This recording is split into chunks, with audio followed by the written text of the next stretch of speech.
Hello friends, আমি চলে এসেছি আজকে মিঠি আর মাকে নিয়ে ঠাকুর দেখতে বেরিয়েছি।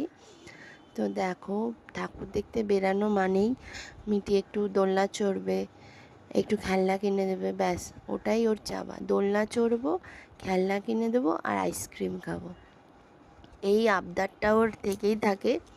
তো যাই জন্য একটুখানি দোলনা চড়িয়ে দিলাম। তো ট্রেন চড়া হয়ে যাওয়ার পর তারপর আবার ওদিক দিয়ে যখন ঘুরে আসছি, ব্যাস এই গেমটা দেখে ব্যাস, মা আমি এই গেমটা একবার প্লিজ চড়াও। যাই হোক, তো এই কটা দিনই তো আনন্দের সময়, তারপরে তো আর পড়া স্কুল খুলে যাবে।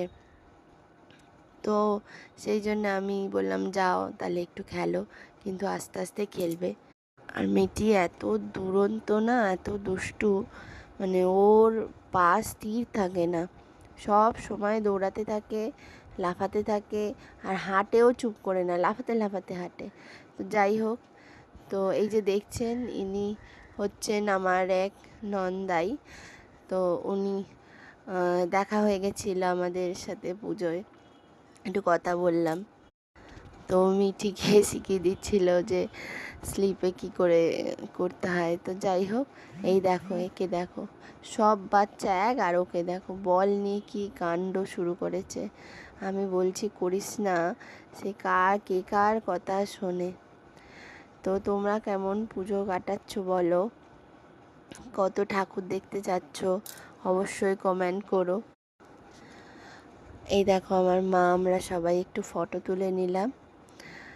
তো এইভাবেই ভালো থেকো আর ভালোভাবে পুজো কাটিও। তো আমার পাশে থেকো আর আমাদের পাশে থেকো, আমার আর মিঠি, আমাদের অনেক ভালোবাসা দিও। চলো টাটা, বাই বাই, আবার পরের ভিডিওয়ে দেখা হবে, বাই।